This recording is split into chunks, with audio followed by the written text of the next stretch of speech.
The morning sun beat down on Aden Cemetery in Lagos, casting long shadows across the marble tombstones and elaborate monuments. White tents flapped gently in the wind, their fabric snapping like whispered warnings. Beneath the largest tent, mourners dressed in black asoebi and black ankara filled every chair, fanning themselves against the heat while they waited for the final goodbye. At the center of everything sat a gleaming golden casket suspended above a freshly dug grave, its walls lined with smooth cement. Inside the casket lay Adiz Nwankwo, 42 years old, founder and CEO of Nwankwo Industries, a pharmaceutical and real estate empire that dominated Victoria Island skyline with 3 massive towers bearing her name. Her face looked peaceful in death, almost serene, with cotton wool tucked carefully in her nostrils and her rich dark skin appearing strangely pale against the white satin lining. Beside the casket stood her husband, Chidi Nwankwo, a handsome 45-year-old man in an expensive black suit. He held a folded white handkerchief to his face, and genuine-looking tears glistened in his eyes as he stared down at his wife. To everyone watching, he was the image of a devastated widower, a man who had lost his entire world. Pastor Okafor, a stern-faced man in flowing white robes, cleared his throat and opened his leather-bound Bible. The congregation fell silent, heads bowed in respect. 2 cemetery workers in faded uniforms stepped forward, their weathered hands reaching for the ropes that would lower Adiz into the earth forever. Then a voice shattered the solemn moment, like breaking glass. "Stop." Every head whipped around. Murmurs rippled through the crowd as people craned their necks to see who dared interrupt such a sacred moment. At the back of the gathering, a man in a filthy brown coat pushed through the crowd with surprising force. His beard was wild and overgrown, tangled with dirt and weeks of neglect. His hair stood in every direction, and a dirty canvas bag hung heavily from his shoulder, bulging with whatever scraps of life he still carried. "Don't bury her," he shouted, his voice raw with urgency. "She's not dead." Gasps erupted from the mourners. Some pulled away from him as if his poverty might be contagious, covering their noses against the smell of the streets that clung to him. Others immediately raised their phones, sensing drama, their cameras already recording. "Who is this?" someone whispered loudly. "A madman," another replied with disgust. "A homeless beggar." "Security," someone else called out. "Remove him." 2 burly security guards in black suits moved to intercept the man, but he sidestepped them with the quick reflexes of someone who'd spent years avoiding trouble on Lagos streets. The wind caught his coat like wings as he pressed forward, his eyes locked on the casket with fierce determination. He stopped at the edge of the green mat where the casket rested and faced the crowd. His chest heaved as he caught his breath, but his voice came out strong and clear. "My name is Emeka," he announced, his hand trembling but his gaze steady. "Listen to me, all of you. This woman is alive." Chidi's face hardened. His mouth became a thin line of fury. "Get this madman out of here," he snapped, his voice sharp as a whip. "Now!" "Sir," Pastor Okafor stammered, clearly uncomfortable. "We must respect the dead."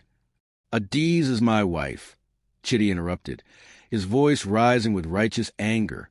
"She is gone. We will bury her with dignity and peace. Remove this vagrant immediately." The mourners murmured their agreement. The security guards moved in again, but Emeka stood his ground. He pointed at the casket, his finger unwavering. "She is not gone," he insisted, his voice cutting through the chatter. "She was given a substance, a poison that slows the breathing to almost nothing. It makes the body cold. It tricks the eyes into seeing death. But she is not dead. She only appears that way." The crowd fell into confused silence. People exchanged uncertain glances. "What is he talking about?" A woman in purple lace whispered. "Poison?" another voice asked. "That makes no sense." Emeka reached into his dirty bag and pulled out a small brown vial, holding it high for everyone to see. The glass caught the sunlight, making the clear liquid inside shimmer. "This is the neutralizer," he said, his voice steady now. "The antidote. Her body was slowed by something bitter and deadly. This will wake her up. If you give her this, just a few drops, she will come back." A wave of shock rolled through the mourners. Cameras zoomed in closer. A reporter from Channel's TV leaned forward, her microphone extended. Chitty's face flushed dark with rage. Enough of this nonsense. He turned to the guards. Remove him by force if necessary. But Emeka didn't move. His eyes found Chitty's, and something flickered in his gaze, knowledge, certainty, perhaps even pity. "Chitty," he said softly, using the man's first name as if they knew each other. "You know what you did, and Dr. Namdi knows too." The name dropped into the crowd like a stone into still water. Eyes immediately shifted to the left side of the tent, where Dr. Chinita Namdi stood in his expensive suit, a stethoscope tucked into his jacket pocket. The family doctor's lips pressed into a thin line, and his face went carefully blank. But his eyes flickered toward Emeka, like a man looking at a locked door he'd hoped would stay closed forever. "Pastor," Chitty said, his voice tight and high, "continue the service. Now." Pastor Okafor hesitated, his Bible trembling in his hands. He looked from Chitty to Emeka to the casket, uncertainty written across his face. Emeka took one slow, deliberate step closer to the casket. When he looked down at Adiz, his harsh expression softened with something almost like tenderness. "Madam," he whispered, as if speaking directly to her spirit. "Hold on. I'm here." Then he raised his voice again, addressing the entire gathering. "Check her mouth. Touch her wrist. Put your hand on her chest. She is still warm. There is still life." His voice grew more urgent. "I heard the plan with my own ears 2 nights ago." Chitty spoke of quick burial. Get her in the ground before anyone could ask questions. Dr. Namdi signed the death certificate without a proper examination. "Please, give her the neutralizer before it's too late." The silence that followed was profound. Even the wind seemed to hold its breath. The tent fabric hung motionless. Every eye was riveted on the scene unfolding before them.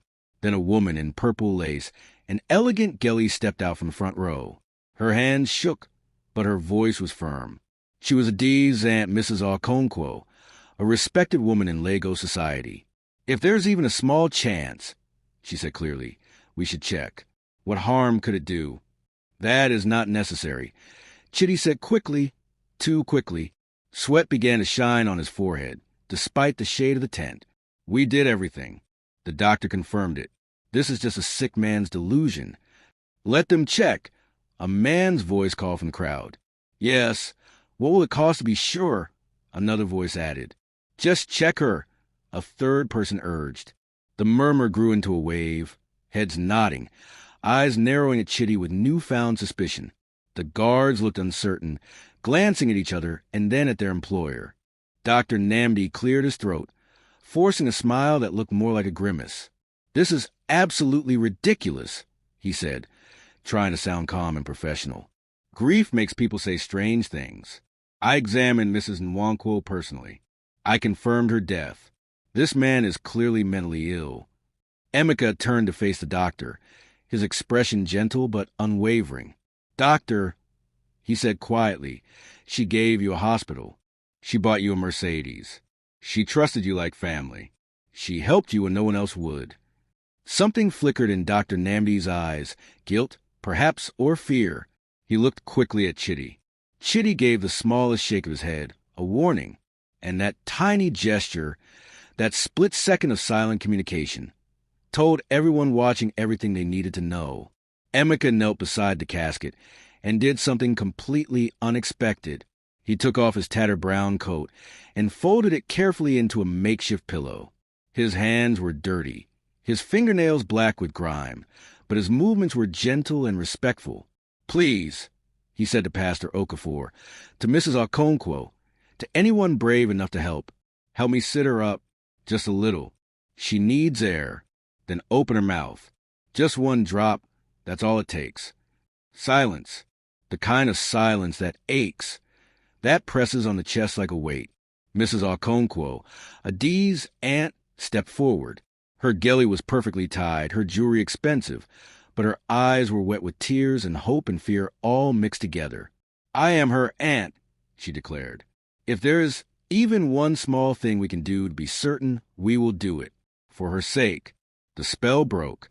2 women in black moved forward. A young man in an expensive black suit placed his hand carefully under Adi's shoulders. The grave workers stepped back to give them space, their faces reflecting the shock everyone felt. Together, carefully, they lifted Adi's just enough for Emeka to slide his folded coat beneath her neck. Up close, her face looked even more like peaceful sleep. Her eyelashes cast long shadows on her cheeks. The cotton wool in her nostrils stood out stark, white against her skin. "Please remove the wool," Emeka said softly. Mrs. Okonkwo nodded and with gentle, trembling fingers pulled the cotton free. The crowd leaned in as one, barely breathing. Emeka unscrewed the cap of the small brown vial. The glass looked old and worn, as if it had traveled many roads and seen many things. He held it up for everyone to see clearly. "Neutralizer," he repeated. "Her body was poisoned with something that mimicked death. This will bring her back."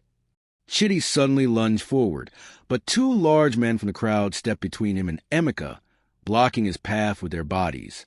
"Let him try," one of them said firmly. "If it fails," another added, "we bury her. If it works—" He didn't finish the sentence, but the implication hung in the air like smoke. "Then what?" Chitty spat, his composure completely shattered now. Sweat poured down his face. "Then what happens?" Mrs. Okonkwo's voice cut through sharp as a blade. "Then we thank Almighty God and ask why you were so eager to put her in the ground. The homeless man claims he has the antidote that will bring a dead woman back to life. The husband is desperate to stop him. The doctor looks ready to run. What happens when those drops touch her tongue will either prove Emeka is a prophet or a madman. Next chapter will reveal the shocking moment of truth. And trust me, you are not ready for what happens next. Hit that subscribe button right now and smash that like if you're on the edge of your seat. Drop a comment. Do you think Adiz is really alive? Let's find out together." All eyes settled on the small brown vial in Emeka's calloused hands. The sun emerged from behind a cloud, casting a shaft of golden light across the scene, across the casket, across the open grave that waited like a hungry mouth, across the man in the tattered coat who looked in that moment like hope itself. Emeka's hands were steady now, made strong by purpose. He twisted the cap and carefully dipped the glass dropper into the liquid. The clear solution clung to the glass, thick and viscous. He turned to Mrs. Okonkwo. "Please help me open her mouth." The aunt slid a gentle finger to the corner of Adiz's lips, easing them apart. The young man in the black suit lifted her a bit higher, cradling her head with surprising tenderness. The pastor's Bible hung forgotten in his hands. Emeka leaned close, the dropper hovering just above Adiz's slightly parted lips. The entire cemetery seemed to hold its collective breath. Even the birds stopped singing. "One drop," he whispered, as much to himself as to her. "Come back, madam." He squeezed. A single clear drop fell, caught the sunlight, and landed on Adiz's tongue. Time seemed to stop. No one moved. No one breathed. The world waited. Emeka began counting under his breath. 1, 2, 3. Nothing. 4, 5. A wind shivered through the tents, making them flap once, twice. 6. Emeka's hand began to shake. Doubt flickered across his face for the first time. He raised the dropper again, positioned it for one more drop. "Don't you dare!" Chitty shouted, trying to push past the men blocking him. Mrs. Okonkwo lifted her palm like a stop sign. "Stay back." Emeka squeezed the dropper again. The second drop formed slowly, hung suspended for a heartbeat, then fell. And in that tiny space between drop and tongue, before the liquid even touched, a sound crawled up from deep in Adiz's chest. So faint it could have been wind, could have been imagination, could have been hope-taking sound. Was that a cough? The second drop landed on her tongue. Adiz's throat moved. The muscles contracted, visible even from where the crowd stood pressed together. Her lips parted wider. Then the air around the cemetery exploded into chaos. Screams, shouts, prayers in Igbo and Yoruba and English all mixing together. Gasps so loud they sounded like wind rushing through trees. Phones tilted wildly as hands shook, everyone trying to record what no one could believe. Adiz's hand twitched. Just her fingers at first, Then her whole hand moved, curling slightly against the white satin. Another cough burst from her throat, louder this time, wet and choking. The sound of life fighting its way back. "She's alive!" someone screamed. "Oh my God! Oh my God!" another voice cried. "Jesus Christ!" a man shouted. "She's moving." Emeka's eyes filled with tears. "She's coming back," he said, his voice cracking with emotion. I told you she was still alive." Mrs. Okonkwo clutched Adi's wrist, feeling for a pulse. Her face transformed with joy and shock. "She's warm. Her heart is beating. Lord have mercy, she's warm." Another woman fell to her knees in the grass, hands raised to heaven, chanting, "Chinik, Chinik, God is great, God is great." But Chidi was not moved by the miracle unfolding before him. His face twisted into something ugly and desperate. As Adi's body stirred more vigorously, his hand shot inside his jacket pocket. He pulled out something small and metallic. The sun glinted off it sharply. Emeka froze. Was it a knife? A gun? A syringe? "Stay back!" Chidi roared, his eyes wild, spittle flying from his lips. His expensive suit was drenched with sweat now, his carefully groomed appearance completely destroyed. "She belongs in the ground. Do you hear me? In the ground where she should be."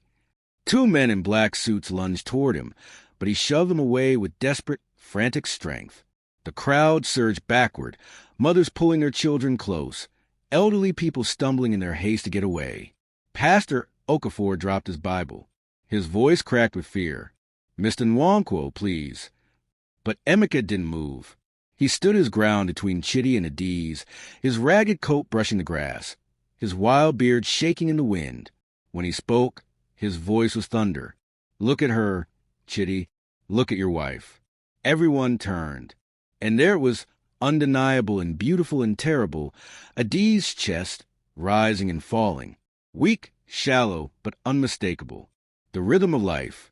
Another cough burst from her throat, stronger than before, bringing up traces of whatever poison had nearly killed her. Her eyelids fluttered like the wings of a struggling butterfly trying to open. The crowd gasped as one massive organism. "She's alive," Mrs. Okonkwo shouted, tears streaming down her face. "My niece is alive. Adiz is alive." People began to weep openly. Some raised their hands in prayer. Others stood frozen in shock, unable to process what they were witnessing. Adiz's lips trembled. Her throat worked. And then a sound emerged, a hoarse whisper, weak but audible in the sudden hush. "Why?" Her eyes cracked open, glassy and confused, struggling to focus on the world around her. When she finally saw the figure looming over her, recognition flickered across her face, along with confusion and terrible understanding. Her voice grew louder, filled with pain so raw it hurt to hear. "Chidi, why?" The scene shifted in an instant. The object in Chidi's hand, a syringe filled with cloudy liquid, slipped from his fingers. It fell in slow motion, clattering onto the concrete beside the grave with sound like breaking bones. Gasps rippled through the mourners. Camera phones zoomed in on the syringe, on the liquid inside that could only be more poison. He was going to inject her again, someone breathed. He was going to finish her off right here. Security guards finally broke from their shock and pounced on Chidi, tackling him to the ground. He thrashed and kicked, screaming like a wounded animal. "No, no, no!" His words tumbled out in a desperate cascade. She was supposed to be gone. She was supposed to stay dead. Everything was planned. Everything. The guards twisted his arms behind his back, forcing his face into the grass. Sweat and tears mixed with dirt on his cheeks. The mask of grief he'd worn so perfectly had melted away, revealing the naked rage and greed underneath. All eyes swung to Dr. Namdi. The doctor had stepped backward, backing away from the crowd, as if he could simply disappear if he moved slowly enough. His face had drained of all color, leaving his rich dark skin looking gray and sick. He tugged nervously at his collar, and sweat slid down his temple in rivulets. I pronounced what I saw," he stammered, his professional composure completely shattered. I thought she was gone. I was mistaken. It was an honest mistake. Liar. Emika's voice cut through the air sharp as broken glass. You helped him. You signed that death certificate, knowing she still lived. You were his accomplice in attempted murder. Adiz coughed again, this time loud enough to silence every other sound. With Mrs. Okonkwo's help, she struggled to sit upright. Her expensive funeral dress was wrinkled. Her elaborate hairstyle had come undone, and her makeup was smeared. But she was alive, and her eyes blazed with fury and heartbreak. She stared at Chitty, still pinned to ground by security, and tears spilled down her cheeks. When she spoke, her voice shook with the force of emotions too big to contain. What did I ever do to you? Each word was like a stone thrown. To deserve this? Chitty froze in the arms of the guards. For a moment, something that might have been shame flickered across his face. Adiz's voice rose, trembling with rage and sorrow. I gave you power. I trusted you with an entire division of my company. I loved you despite my wealth, despite everyone who warned me you only wanted my money. I chose you. I believed in you. And this is how you repay me. The crowd erupted in murmurs. Some wept. Others shook their heads in disbelief. A few shouted curses at Chitty. Adiz's gaze shifted to Dr. Namdi, who stood rooted like a guilty tree, unable to move or speak. And you, she said, her voice cracking. I built your hospital from nothing. I gave you a Mercedes when you couldn't afford transportation. I sent your children to private school. I lifted you when you had nothing, when no other doctor would hire you. How could you betray me? How could you help him try to bury me alive? Dr. Namdi's mouth opened and closed like a fish drowning in air. I. But no explanation could possibly suffice. The truth was already written in his sweat, in his trembling hands, in his inability to meet her eyes. Adiz swayed, her strength faltering after so long without movement or oxygen. Emika was at her side instantly, his calloused hands steadying her with surprising gentleness. Easy, madam, he said softly, all the thunder gone from his voice. You're safe now. You're safe. She turned to look at him, really look at him for the first time. Her eyes searched his face. The wild beard, the weathered skin, the lines of hardship and sorrow carved deep around his eyes. But beneath all of that, she saw something else. Kindness, courage, truth. Who are you? She whispered, her breath still shaky. Why did you do this for me? Emika lowered his eyes, his voice rough as gravel. Because I knew the truth. 2 nights ago, I was sleeping on the bridge at Osborne Road. Chitty's car was parked above me. I heard him on the phone. He talked about the quick burial, about how the empire would be as before anyone could question anything. He laughed about it. His jaw clenched. I couldn't let it happen. Not when I could prevent it. Not again. The mourners drew even closer, hanging on every word. Adiz clung to his arm, her body trembling. You saved my life. You gave me back my life when my own husband tried to steal it. Chitty screamed again from where he lay pinned on the ground. It should have been mine. Everything should have been mine. I deserved it more than she did. But his cries fell flat, drowned out by the prayers rising from the crowd, by the sobs of those who had loved Adiz, by the furious glares and curses being hurled his way. Sirens wailed in the distance, growing louder. Someone had called the police. Red and blue lights flashed through the cemetery gates as 2 police vehicles rolled in, their tires crunching on gravel. Emika, still kneeling at Adiz's side, lifted his head toward the approaching vehicles. His eyes carried a weight, not pride in what he'd done, but something deeper, sorrow for his own losses, perhaps memory of his own broken life, weighing on him like chains. Adiz noticed. Even in her weakened state, she saw the pain in his eyes. She touched his hand, her grip weak but sincere. Stay with me, she whispered. Please, don't leave my side. The police officers stepped out of their vehicles, their boots heavy on the cemetery path. The security guards hauled Chitty to his feet and shoved him toward the officers. His expensive suit was torn and grass-stained. His face was a mask of rage and defeat. Dr. Namdi's knees buckled, and he fell to the ground, sobbing openly like a child. The senior police officer, Inspector Akoli, read the charges aloud in a voice that carried across the entire cemetery. Chidi Nwankwo and Dr. Chinita Nnamdi, you are under arrest for conspiracy to commit murder, attempted murder, and fraud. You have the right to remain silent. But Emeka said nothing. He simply held Adiz steady as she sat upon her own casket. The woman who refused to die, saved by a man the world had tried to make invisible. And in that moment, with police lights bouncing across his weathered face and the crowd pressing in to see the miracle, the world finally saw Emeka not as a beggar, not as a madman, but as what he truly was, the voice that had stopped death itself. Adiz whispered again, louder this time, tears streaming down her cheeks.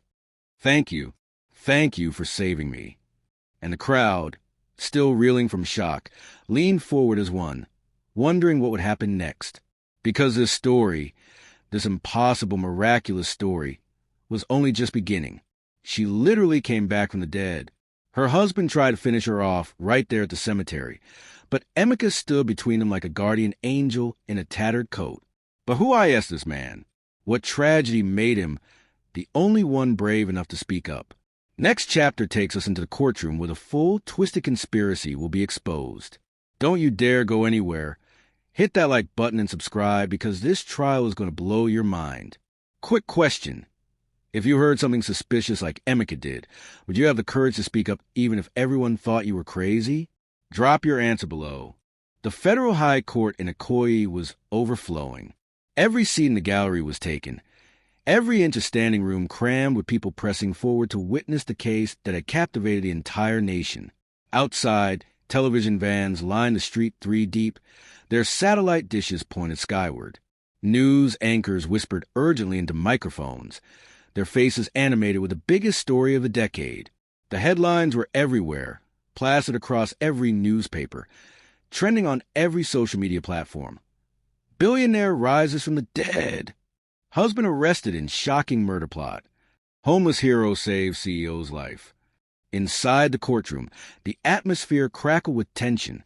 Adiz Nwankwo entered slowly, still weak from her ordeal. She walked supported on one side by Emeka, now cleaned up, his beard trimmed, wearing simple but clean clothes, and on the other side by her aunt, Mrs. Okonkwo. She wore a plain black dress, nothing like the glittering designer outfit she usually favored. But her presence filled the room anyway. I followed her progress to the front row. In the dock sat Chidi Nwankwo, his face pale and drawn. Gone was the smooth-talking businessman Lagos society had admired. His expensive suit hung limp on his frame. Dark circles shadowed his eyes from sleepless nights. He looked like what he was, a caged animal, trapped and dangerous. Beside him sat Dr. Chinita Nnamdi. The doctor's head was bowed, his shoulders curved in defeat. His hands trembled constantly, even when he tried to still them. Sweat darkened his shirt collar, despite the air conditioning. He couldn't meet anyone's eyes, especially not Adiz. The judge, Justice Nena Obi, was a stern woman in her 60s with silver-streaked hair pulled back tight and sharp glasses perched on her nose. She surveyed the courtroom with the expression of someone who had seen every kind of evil humans could devise and was no longer surprised by any of it. She banged her gavel 3 times. The sharp sound cut through the murmuring crowd like a blade. This court is now in session. The case of the Federal Republic of Nigeria versus Chidi Nwankwo and Dr. Chinita Nnamdi.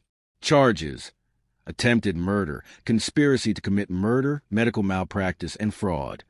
The prosecutor, Barrister Adebayo Ogunlai, rose from his seat. He was a tall man with a commanding presence, known for his sharp mind and sharper tongue. His voice filled the courtroom, firm and cutting. "My lord," he began, "what we have before us today is not a simple case of marital discord or professional error. This is a calculated, cold-blooded plot by a husband who sought to murder his wife and steal her billion-naira empire, aided and abetted by a doctor who betrayed every oath he ever swore." The crowd murmured. Several people nodded. Camera phones were raised despite the bailiff's earlier warnings. Barrister Ogunlai continued, his voice rising with righteous anger. The accused planned to bury Mrs. Nwankwo alive, drugging her with a paralytic poison so sophisticated it mimicked death itself. Their aim was to seize control of her pharmaceutical and real estate empire. assets worth over 50 billion naira, companies that employ thousands of families across this nation. But for the courage of one man. He gestured toward Emeka, who sat quietly beside Adiz. This wickedness would have been sealed 6 feet under Nigerian soil. The crowd turned to look at Emeka. Some smiled. Others nodded with respect. Emeka looked down at his hands, uncomfortable with the attention. The prosecutor activated a large screen at the front of the courtroom. "My lord, I present Exhibit A."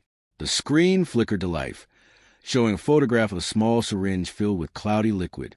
This syringe was found at the cemetery, dropped by the accused Chidi Nwankwo when he attempted to inject his wife with additional poison, even as she was reviving before dozens of witnesses. Gasps rippled through the gallery. Several jurors leaned forward, their faces reflecting shock and disgust. "Exhibit B," the prosecutor continued. A new image appeared, a toxicology report with dense scientific data. Analysis by the National Institute of Medical Research confirms that the liquid in this syringe contains tetrodotoxin, a paralytic poison derived from certain fish species. In controlled doses, it slows the heart rate to nearly undetectable levels, freezes voluntary muscle movement, and makes the victim appear dead to casual observation. Only advanced medical equipment or a trained physician conducting a thorough examination would detect the faint signs of life. The prosecutor turned to face Dr. Namdi. And yet this doctor, who had access to such equipment, who had the training and expertise to detect these signs, signed a death certificate declaring Mrs. Nwankwo deceased. He did so within 2 hours of her collapse, without conducting a thorough autopsy, without allowing the family time to seek a second opinion. Dr. Namdi buried his face in his hands. "Do you deny?" the prosecutor asked, his voice sharp, plotting with Chidi Nwankwo to poison his wife with this slow-acting compound designed to mimic death. Chidi leaned forward, his voice cold and defiant. "I deny everything. This is nothing but lies spun by a mad vagrant and a woman who was clearly ill. My wife was dying already from natural causes. I merely accepted reality. If she chose to wake up at the cemetery, that's a medical mystery, not a crime." The courtroom erupted. People shouted. Justice Obi's gavel thundered down repeatedly. "Order! Order in this court!" When silence finally returned, Adiz stood. Her legs shook, but her voice was clear and strong. "You liar," she said, staring directly at Chidi. "Look at me. You put that poison in my evening tea. You forced Dr. Namdi to swear I was dead when I wasn't. You arranged for my burial within 24 hours, so no one could question anything. You tried to bury me alive like I was garbage." Justice Obi's gavel came down again. "Mrs. Nwankwo, please sit. You will have your opportunity to testify." But the electricity in the courtroom was uncontainable now. The prosecutor seized the moment. "My lord, we also have Exhibit C, the testimony of Mrs. Nwankwo's personal driver." A large man with honest eyes stood and walked to the witness stand. He placed his hand on the Bible and swore the oath. "State your name for the record," the prosecutor said. "Ikenna Obi, sir. I've been Mrs. Nwankwo's driver for 8 years. Mr. Obi, tell the court what happened the night Mrs. Nwankwo collapsed." Ikenna's voice was steady and clear. "I drove Madam home from a business meeting around 9 p.m. She had tea that Mr. Chidi prepared for her. He insisted on making it himself that night, which was unusual. About an hour later, she called me in a panic. She said she couldn't breathe properly, that something was very wrong." The courtroom was silent, hanging on every word. I rushed her to the hospital, to the emergency entrance. But when we arrived, Dr. Namdi met us at the gate. He told me to leave, that he would handle everything privately, that too many people would upset Madam. I begged to stay. He refused and had security escort me out. Ikenna's voice cracked. 2 hours later, he called to tell us she was dead. "Did you believe him?" the prosecutor asked. Ikenna shook his head firmly. "No, sir. Madam was weak, struggling, but she was not dying. Not like that. Not so fast. I knew something was wrong, but who would believe a driver over a doctor?" Chidi's lawyer jumped up. "Objection! Speculation! Overruled," Justice Obi said. The witness is describing his observations and concerns. Continue. The prosecutor nodded. Thank you, Mr. Obi. Your testimony corroborates the conspiracy. Next came Dr. Adeyemi, a toxicologist from the University of Lagos Teaching Hospital. She approached the stand with charts and scientific data. Dr. Adeyemi, please explain to the court the nature of tetrodotoxin. The doctor adjusted her glasses. Tetrodotoxin is one of the most potent biological toxins known to science. It's found naturally in certain pufferfish, some octopi, and a few other species. In controlled doses, it blocks sodium channels in nerve cells, effectively paralyzing the victim while leaving them conscious, or in higher doses, creating a death-like state. She pulled up a slide showing molecular structures. The substance found in Mr. Nwankwo's syringe was pharmaceutical-grade tetrodotoxin, mixed with sedative. This combination would slow the heart rate to 3 to 5 beats per minute, suppress breathing to barely detectable levels, and lower body temperature. To a casual observer, or even to a doctor performing only a cursory examination, the victim would appear dead. How long does this state last? The prosecutor asked. Depending on the dosage, anywhere from 6 to 48 hours. After that, the body begins to metabolize the toxin naturally, and the victim would gradually revive, assuming they receive oxygen and aren't actually buried alive. Gasps filled the courtroom. Several jurors looked ill. So Mrs. Nwankwo would have woken up in her coffin, underground, unable to breathe or escape? Yes, Dr. Adeyemi said quietly. She would have suffocated within minutes of full consciousness returning. The horror of it settled over the courtroom like a heavy blanket. Even the judge looked disturbed. Finally, the prosecutor called Emeka to the stand. He walked slowly to the witness box, his movements still carrying the uncertainty of a man who'd spent years being invisible. He placed his hand on the Bible, and his voice was low but steady as he swore the oath. Mr. Emeka Ease, the prosecutor began gently, please tell this court what you witnessed 2 nights before the funeral. Emeka took a deep breath. I was sleeping under the Osborne Road Bridge in Ikoyi. That's where I've slept for the past 3 years. Around midnight, a car parked above me, a black Range Rover. I recognized it because I'd seen it before at the big towers on Victoria Island. He paused, gathering his thoughts. 2 men were inside. I could hear them through the bridge structure. Sound carries there. One voice I recognized from news broadcasts as Mr. Chidi Nwankwo. The other was Dr. Namdi. What did you hear them say? Emeka's voice grew stronger. Mr. Chidi said, and I quote, the poison worked perfectly. She's cold already. No pulse anyone can detect. Tomorrow we bury her quickly before anyone asks questions or demands an autopsy. Once she's in the ground, everything becomes mine. The company, the towers, the accounts, all of it. The courtroom erupted. Justice Obi's gavel thundered.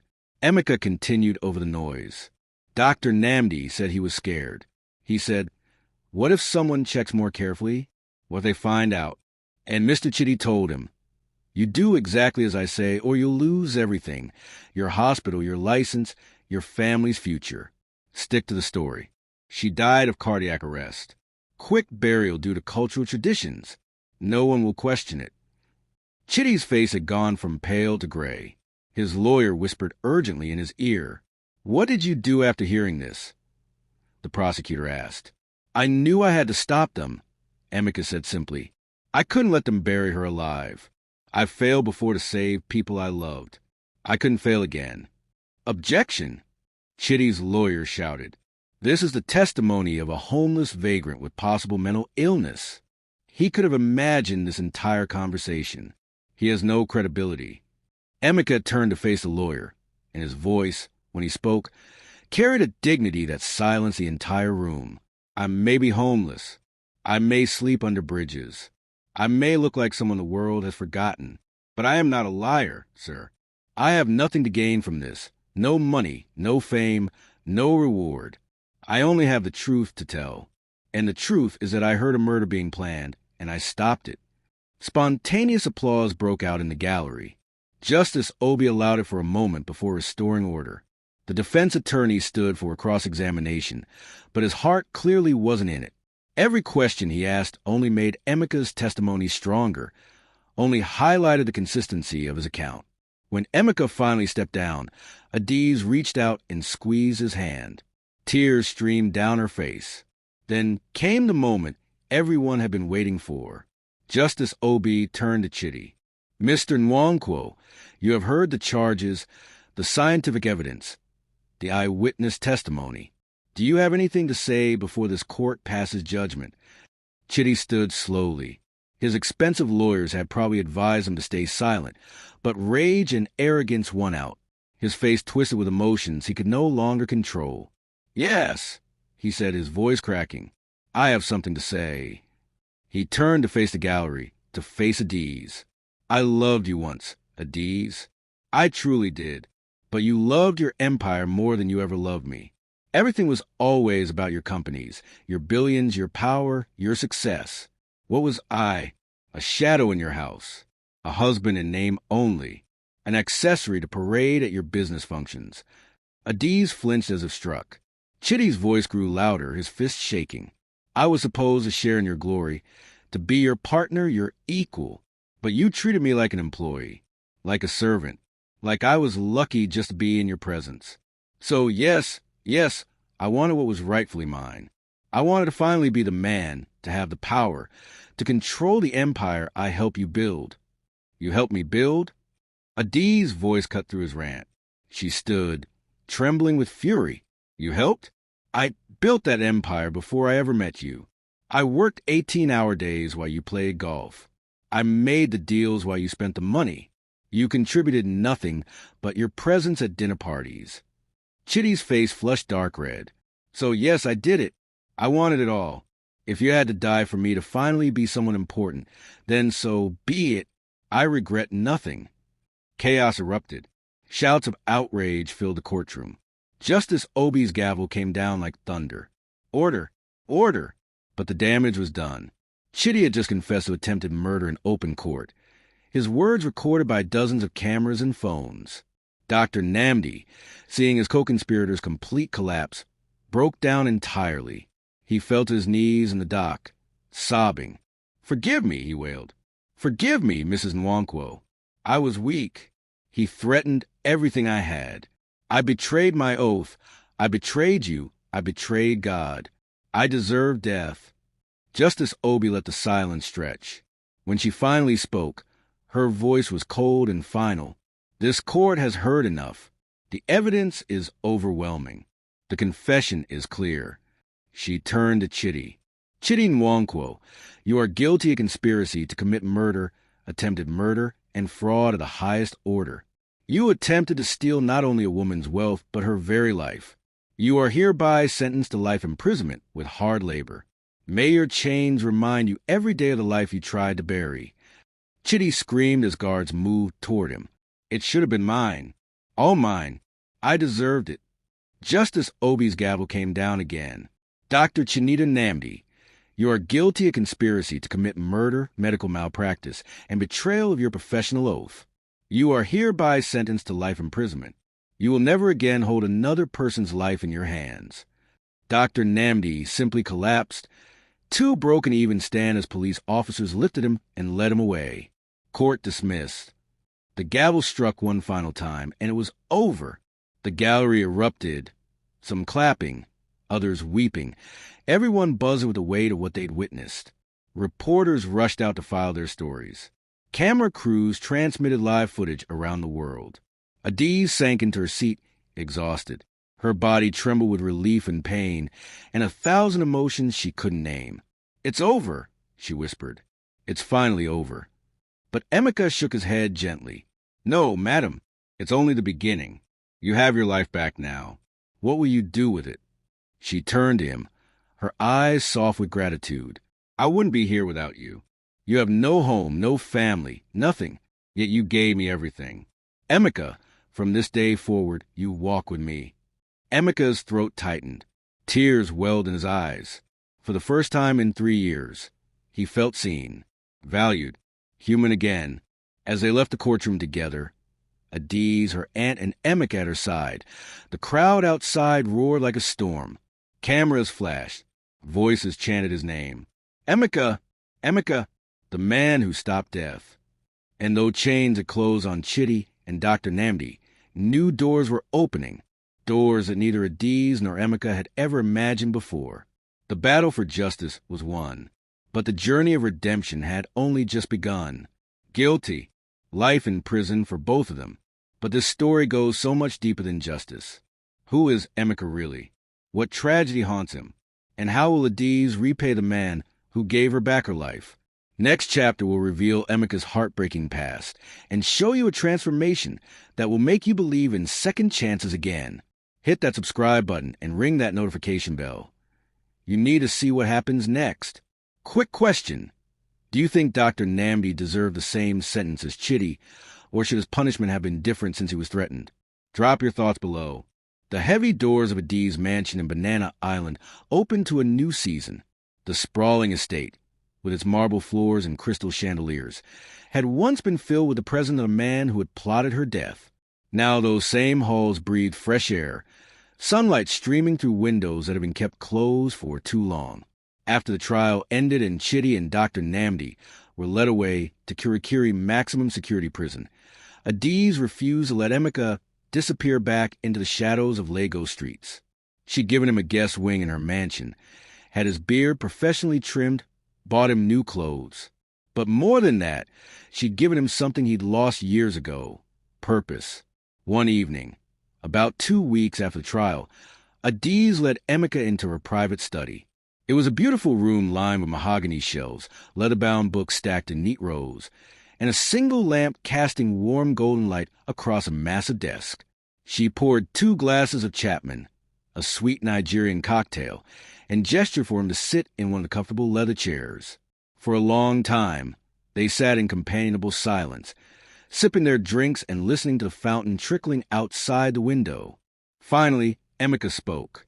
His voice was low and raw, carrying the weight of words he'd held inside for years.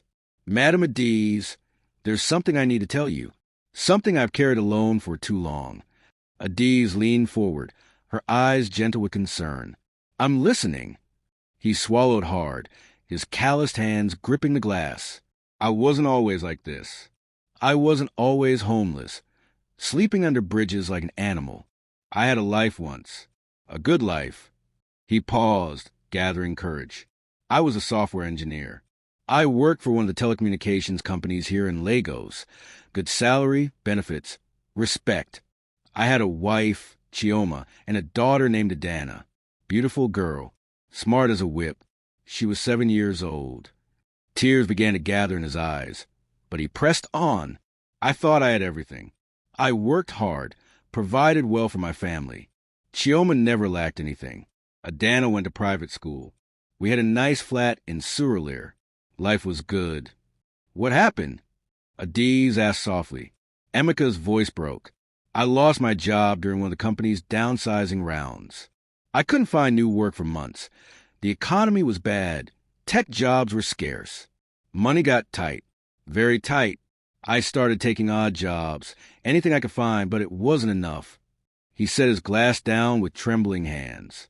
Chioma grew distant. She stopped talking to me the way she used to. Started going out more, coming home late.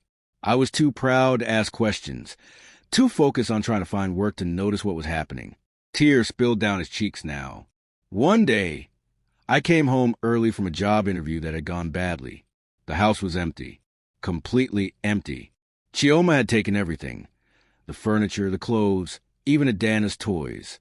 She left only one thing. A note on the bare floor. Adiz's hand flew to her mouth. No. The note said... Emeka's voice cracked completely. He had to pause to compose himself. The note said that Adana wasn't mine, that she'd been having an affair with another man, a man who had money, stability, success, that he was Adana's real father, and they were moving to Abuja to be with him. She said I'd been raising another man's child all along, and that I'd never find them. The silence that followed was profound. Adiz's tears flowed freely now, matching his. The betrayal? Emeka whispered. It destroyed me. Everything I believed in, everything I'd worked for, it was all built on lies. The daughter I'd held as a baby, whose first steps I'd celebrated, who I'd read bedtime stories to every night. She wasn't mine, and I'd never see her again. He pressed his palms together tightly. I broke, Madame Adiz. Completely broke. I stopped looking for work. I stopped caring about anything. I just wandered. Eventually, I ended up on the streets, under that bridge. I stayed there for 3 years because hope had abandoned me, because I couldn't see any reason to try anymore. Adiz reached across and clasped both his hands in hers. Emeka, I am so sorry. So very sorry. But 2 nights ago, he continued, his voice growing stronger, when I heard Chitty planning your murder under that bridge, something woke up inside me. I realized that even though I'd failed to protect my family, even though I'd lost everything, I could still save you. I could prevent another person from being betrayed by someone they trusted. His eyes met hers. Saving you gave me a reason to exist again. It reminded me that even broken people can do important things. For a long moment, silence filled the study. Only the gentle ticking of the antique clock on the wall marked the passage of time. Adiz's voice was thick with emotion when she finally spoke. You carried all that pain, all that loss, and still you risked everything for a stranger. Emeka, do you understand what that means? You are not broken. You are one of the strongest people I've ever met. In the days that followed, Adiz refused to let Emeka slip back into self-pity or isolation. She saw something in him that he'd forgotten existed: brilliance, capability, worth. She started giving him small tasks at Anderson Holdings, organizing files, checking reports, ensuring systems were running properly. At first, Emeka resisted. Madam, I'm no longer the man I used to be, he protested one morning as he helped carry documents from her study to her car. Let me serve you quietly in the background. I don't need attention or recognition. But Adiz shook her head firmly. You will not hide anymore, Emeka. You gave me back my life. Now let me help you reclaim yours. So Emeka began working more directly with the company. He moved with humility, keeping his head down, avoiding the curious stares of employees who recognized him from viral cemetery videos. Yet little by little, his hidden brilliance began to surface. One afternoon, during a crucial board meeting with potential Chinese investors, disaster struck. The presentation file corrupted mid-display, freezing the entire system. The IT department frantically tried to fix it, but nothing worked. The Chinese investors grew impatient, checking their watches, whispering among themselves. Panic rippled through the boardroom. This deal was worth 5 billion naira. They couldn't afford to lose it over a technical glitch. While the IT specialists fumbled with the system, Emeka, who had been sitting quietly in the back taking notes, stood and walked calmly to the computer. May I? He asked simply. The IT manager looked doubtful but desperate. Sure, if you think you could do something. Emeka's fingers flew over the keyboard. Commands scrolled across the screen. Code appeared and disappeared. Within 3 minutes, the system rebooted.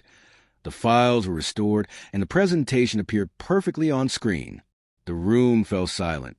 Every board member stared at him. One of the directors, a stern older man named Chief Ajayi, spoke first. Where did you learn to do that? Emeka hesitated. I was a software engineer, before everything fell apart.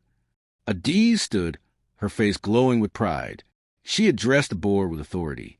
From today forward, Emeka Ease is not simply helping in the background. He is my special advisor on technology and operations. His counsel will guide this company's digital transformation. Several board members exchanged skeptical looks, but no one could deny what they just witnessed. And when Adiz spoke with that tone, no one argued. For the first time in 3 years, Emeka stood tall. The invisible man was visible again. The forgotten man was remembered. The broken man was being rebuilt, piece by piece. As weeks passed, Emeka and Adiz grew closer. They spent evenings in study talking about life, faith, second chances, and the strange paths that bring people together. She admired his honesty, his unpolished wisdom, the sincerity that cut deeper than any corporate smooth talk ever could. And slowly, quietly, Adiz's heart began to hope for something more. She caught herself looking forward to their evening conversations. She noticed how she smiled more when he was around. She found herself wondering if perhaps, after all the betrayal and pain they both endured, they might find healing together. But Emeka never seemed to notice the longing in her eyes.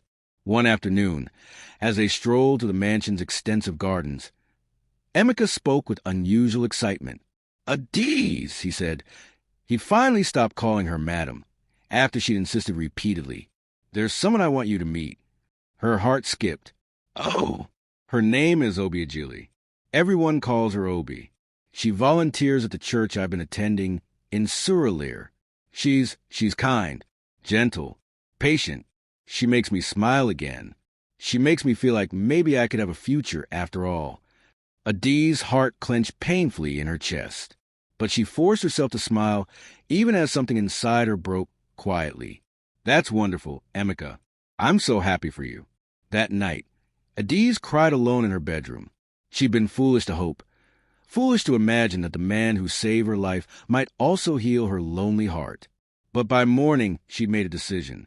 If Emeka couldn't be hers, then she would support his happiness with everything she had. Because that's what love does.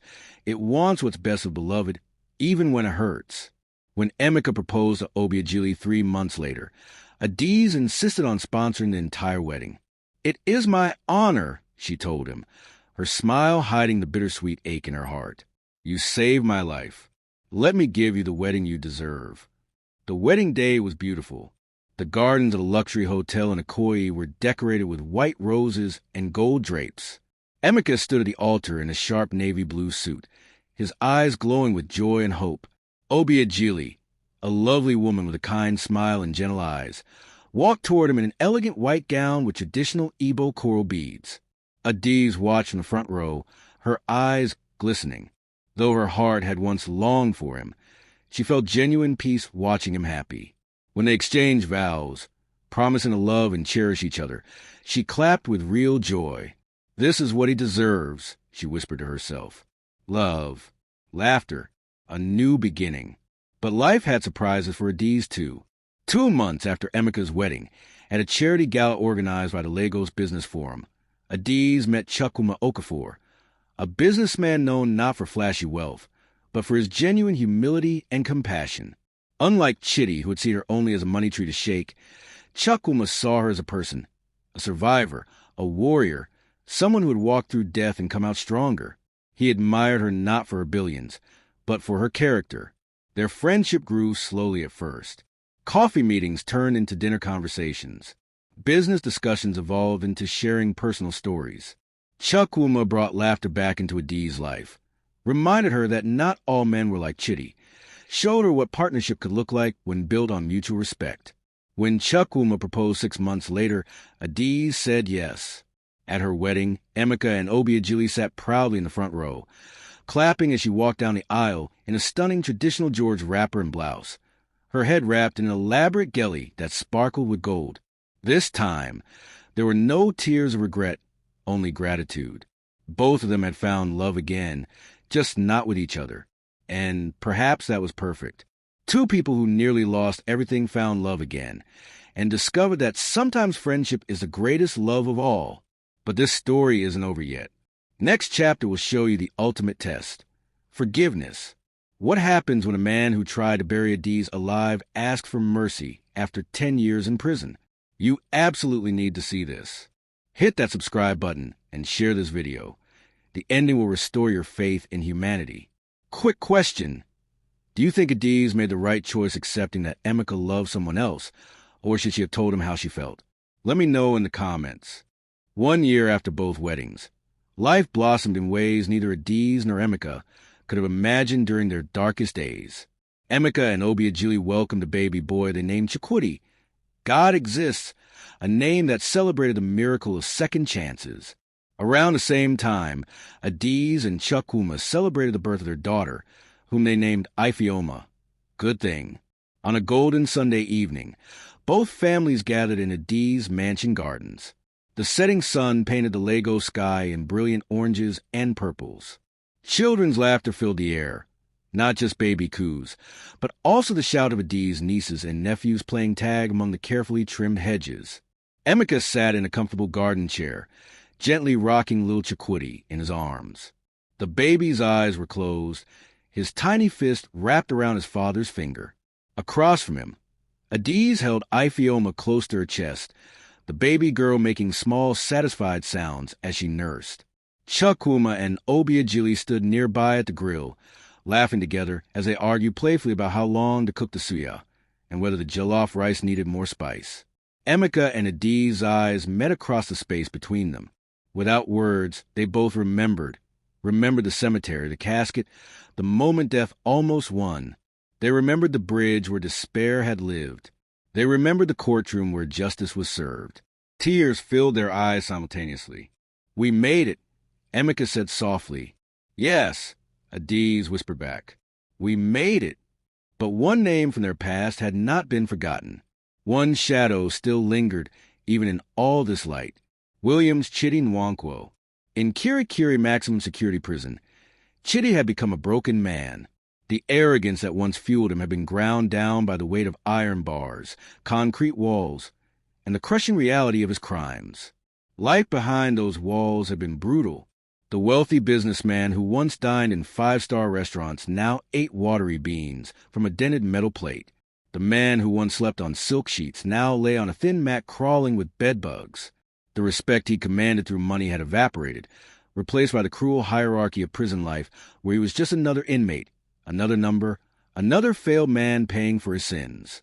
Every night, Chidi replayed that moment at the cemetery, watching Adiz's hand twitch, hearing her cough, seeing her eyes open. The image haunted him more than any nightmare could. He began writing letters from prison. At first, Adiz ignored them, throwing them away unread. But the letters never stopped. They came monthly, then weekly, each one growing humbler, more genuine, soaked with remorse that seemed to seep to the paper itself. After 2 years, Adiz finally opened one. "Dear Adiz, I don't deserve your attention, let alone your forgiveness. I know that, but I write anyway because staying silent feels like another form of cowardice, and I've been a coward long enough. I was blind. Greed consumed me like a disease. I looked at you and saw only money, only power I wanted to take for myself. I never saw the woman who worked 18-hour days to build something meaningful. I never appreciated the partner who trusted me despite everyone's warnings. I never valued the love you offered freely. If I could turn back time, I would kneel at your feet and beg 1,000 times for forgiveness. I would choose differently. I would choose to be a man worthy of you instead of the monster I became. I don't ask you to forgive me. I have no right. I ask only that my story serve as a warning to others, that someone, somewhere, might learn from my catastrophic failure, that greed destroys everything it touches. Every day I wake up in this cell, I thank God you survived. Every night, I pray you found happiness. May God bless you and keep you safe." Chidi, Adiz read the letter 3 times. Then she folded it carefully and placed it in a drawer. More letters came, each one similar, humble, remorseful, asking for nothing but offering everything. 10 years after the attempted murder, on the 10th anniversary of Adiz's resurrection, she made a decision that shocked the entire nation. She organized a grand event at the Eco Hotel. Business leaders, politicians, celebrities, and media personalities filled the massive ballroom. Emeka and Obiagili were there with their now 10-year-old son Chiquiti and their younger daughter Dana, named after the daughter Emeka had lost. Chukwuma stood beside Adiz with her daughter Ifioma, now a bright-eyed 10-year-old girl. When Adiz took the stage, cameras from every major news outlet in Nigeria turned to face her. 10 years ago today, she began, her voice clear and strong, I was almost buried alive because of one man's greed and betrayal. My husband Chidi Nwankwo and my doctor Chinita Namdi conspired to steal my life and my empire. The room was utterly silent. For 10 years, Chidi has been in prison. He has written me letters, hundreds of letters, asking for forgiveness. At first, I ignored them. I wanted him to suffer as I had suffered. I wanted justice to grind him down until nothing remained. She paused, her eyes sweeping across the crowd. "But tonight, I want to announce something that many of you will not understand." She took a deep breath. "I forgive Chidi Nwankwo." Gasps erupted. Camera flashes exploded like lightning. People turned to each other in shock and confusion. Adiz raised her hand for silence. Forgiveness is not weakness. It is freedom.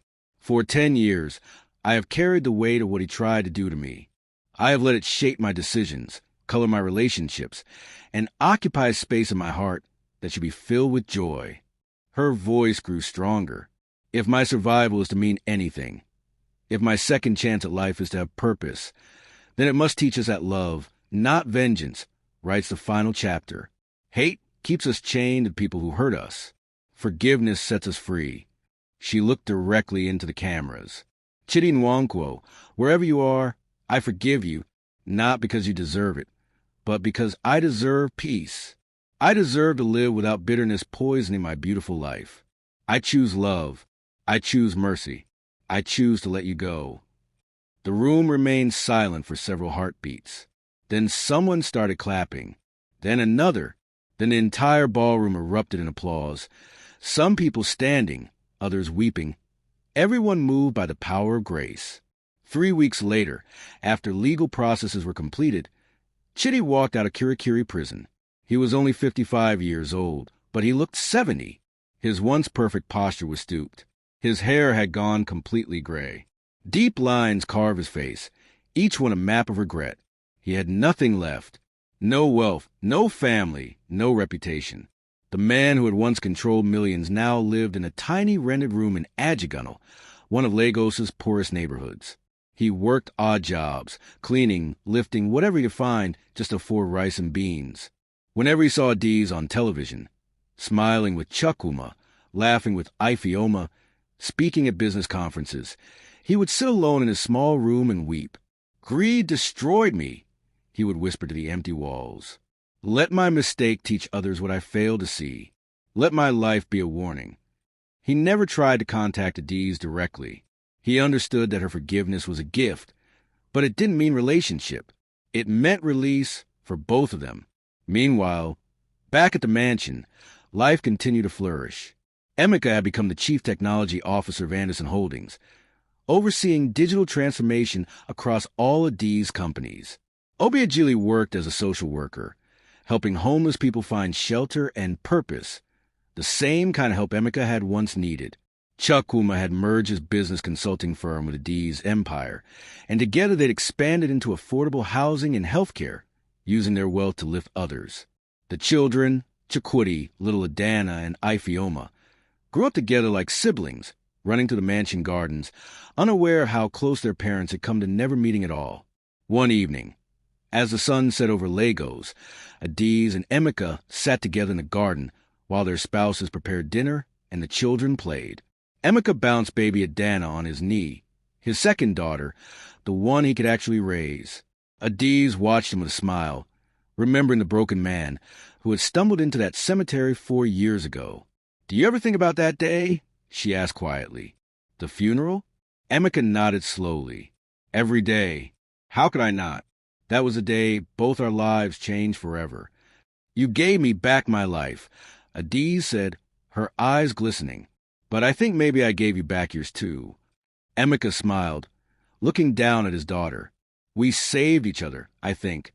You needed someone brave enough to speak truth. I needed a reason to stop being invisible."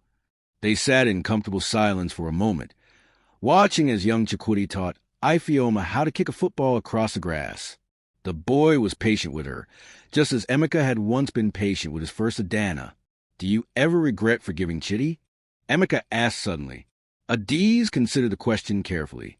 "No, forgiveness wasn't about him. It was about me. Carrying hatred is like drinking poison and expecting the other person to die. I chose to live fully, and you can't do that with your heart full of bitterness."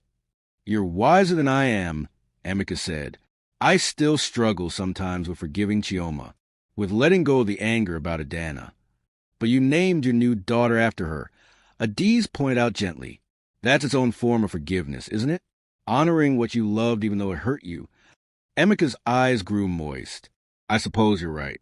I named her Adana because even though I was betrayed, those 7 years of raising that little girl were real. My love was real, even if the circumstances weren't what I thought. Obiageli called from the house that dinner was ready. The children came running, hungry and happy. Chukwuma emerged carrying a massive platter of grilled chicken, laughing at something Obiageli had said. As they all gathered around the outdoor table, two families that had been forged in fire and betrayal and pain, Emeka raised his glass of Chapman. "A toast," he said, his voice thick with emotion. Everyone raised their glasses, even little Ifioma with her cup of juice. "To second chances," Emeka said, "to the grace that lets us start again. To surviving," Adiz added, "and to choosing love over hate, life over death, hope over despair. From ashes to dawn," they said together, their glasses clinking. The children repeated the phrase, not fully understanding, but sensing its importance. From ashes to dawn.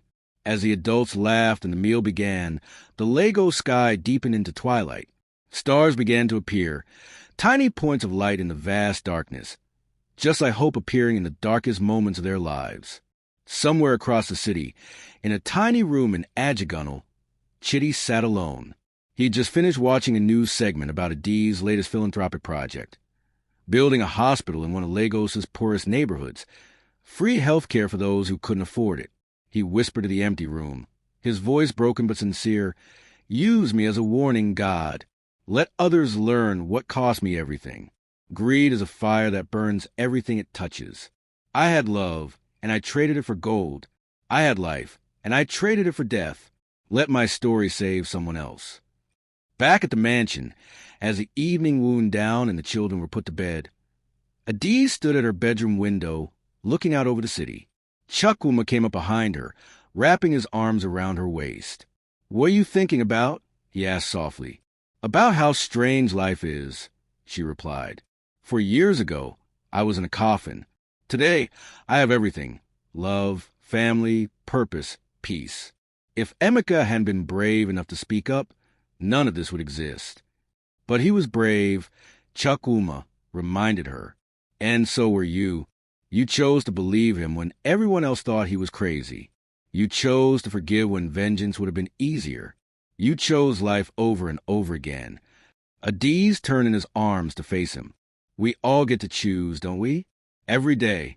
Chidi chose greed. I chose forgiveness. Emeka chose courage. We're all writing our own stories with the choices we make. And what are you choosing now?" Chukwuma asked, smiling. "Gratitude," she said simply. "I'm choosing to be grateful for every breath, every sunrise, every moment with the people I love, because I know now how quickly it can all be taken away." They stood together at a window, watching Lagos's million lights twinkle in the darkness, each light representing a life, a story, a person making choices that would shape their destiny. And in that moment, Adiz understood something profound. Her story wasn't just about surviving attempted murder. It was about resurrection, not just of her body, but of her spirit. It was about how even from the deepest grave, hope could rise. How even after the worst betrayal, love could bloom again. How even from the ashes of destroyed lives, a new dawn could break. The next morning, Adiz made another announcement that surprised everyone. She established the Second Chances Foundation, an organization dedicated to helping homeless people get back on their feet with job training, mental health support, and housing assistance. "Emeka showed me that homeless doesn't mean hopeless," she told the press conference. "Some of the most brilliant, capable, valuable people in our society are living on our streets, invisible to the rest of us. We're going to change that." Emeka stood beside her at the press conference, now confident and articulate, explaining the programs they would offer. He looked nothing like the ragged man who had interrupted a funeral, and yet he was exactly the same person. His circumstances had changed, but his core had always been strong.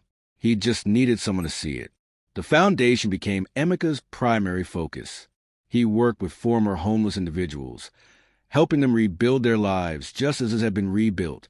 Each person he helped was another step in his own healing journey. One afternoon, 5 years after the funeral incident, Emeka received an unexpected phone call. "Papa?" His heart stopped. He knew that voice. Older, deeper, but unmistakable. Adana? Yes, Papa. It's me. Tears streamed down his face. How did you find me? I saw you on the news. The Second Chances Foundation. I recognize you immediately, even after all these years. Her voice cracked. Papa, I need you to know something. Mama lied to you. Emeka's hand trembled holding the phone. I heard her arguing with a man once. Her boyfriend. He told her I wasn't his daughter. They did a DNA test, and it proved I was yours, Papa. She lied to hurt you. She wanted an excuse to leave without feeling guilty. The room spun around Emeka. Joy and grief and anger and relief crashed over him like waves. Where are you? He asked urgently. Abuja. I'm 17 now, Papa. In secondary school. I've been looking for you for 2 years. Stay there. I'm coming to get you. 2 days later, Emeka stood outside a girls' secondary school in Abuja, his heart pounding. Then he saw her, a beautiful young woman with his eyes, his smile, his stubborn chin. She ran to him and threw her arms around his neck, both of them crying and laughing and trying to speak all at once. I missed you, she sobbed. Every day. I never stopped missing you. My daughter, he whispered. My beautiful daughter. You came back to me. Adana came to live with Emeka and Obiageli in Lagos. She bonded immediately with young Chukwudi and little Adana, her half-siblings. She excelled in school and eventually went on to study medicine, determined to help people the way others had helped her father. 10 years after the funeral, on the anniversary that had become a celebration rather than a trauma, both families gathered again, now even larger with more children. Emeka's mother, who had been found and reconciled with Adi's extended family, employees who had become like family. The garden was filled with laughter and food and music. Children of all ages ran through the grounds. The mansion that had once held secrets and betrayal now rang with joy and life. Adi stood to give a speech, her voice carrying across the assembled crowd. 10 years ago today, I was declared dead. But I wasn't dead. I was only sleeping. And Emeka, a man the world had forgotten, woke me up. She smiled at her friend, seated at the head table with his family. But he didn't just wake me from poison. He woke me from the sleep of selfishness, from taking life for granted, from forgetting what really matters. She raised her glass. I've learned that the greatest wealth isn't money. It's love. It's purpose. It's second chances. It's the courage to choose forgiveness over bitterness. It's the grace to see worth in people others overlook. The crowd applauded. To everyone here, you are part of my resurrection story. To Emeka, who spoke truth when it was dangerous. To my aunt, who believed him. To every person who has supported this journey. To Chukwuma and Obiageli, who loved us when we were broken. And yes, she paused. Even to Chidi and Dr. Namdi, whose terrible choices inadvertently led to beautiful transformations. She looked around at all the faces, young and old, wealthy and formerly poor, those born into privilege, and those who had clawed their way up from the streets. Our stories are all connected. Our choices ripple out and touch countless lives. So choose love. Choose courage. Choose to see people. Really see them, even when they're invisible to everyone else.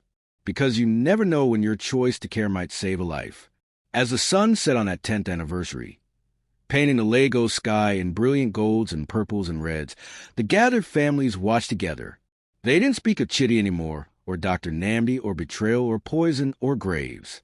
They spoke of tomorrow, of plans and dreams and hopes. They spoke of the school Adiz was building, of the hospital Emeka's foundation was funding, of young Adana's dreams of becoming a doctor, of little Ifeoma's talent for art, of all the lives still to be saved, still to be changed, still to be touched by the ripples of grace that had started that day at the cemetery. And somewhere in the city, Chidi sat in his small room, alone but no longer bitter. He'd finally made peace with his choices and their consequences. He volunteered at a local church, counseling young men about the dangers of greed and entitlement. His story had become his ministry, a warning wrapped in humility. As the last light faded from the sky and stars emerged one by one, the message was complete. From betrayal, redemption had bloomed. From death, life had emerged. From ashes, dawn had finally come. And it would continue to come every day, as long as people chose love over hate, courage over comfort, and grace over vengeance. The woman they tried to bury was alive. The man they overlooked had saved her. And together, they had shown the world that second chances aren't just possible. They're the very essence of hope itself. The end. From a coffin to complete transformation. From homelessness to purpose and family reunion. From a desire for revenge to the power of forgiveness. This isn't just a story. It's a testament to the incredible resilience of the human spirit and the transformative power of grace. What's your biggest takeaway from this journey? Would you have had the courage to forgive like Adiz? Would you have spoken up like Emeka even when everyone thought you were crazy? Drop your thoughts in the comments below. I read every single one. If this story touched your heart, inspired you, or made you think differently about second chances, smash that like button and share it with someone who needs to hear this message today. Subscribe and hit that notification bell for more powerful stories that prove love, courage, and forgiveness can overcome anything. Where are you watching from?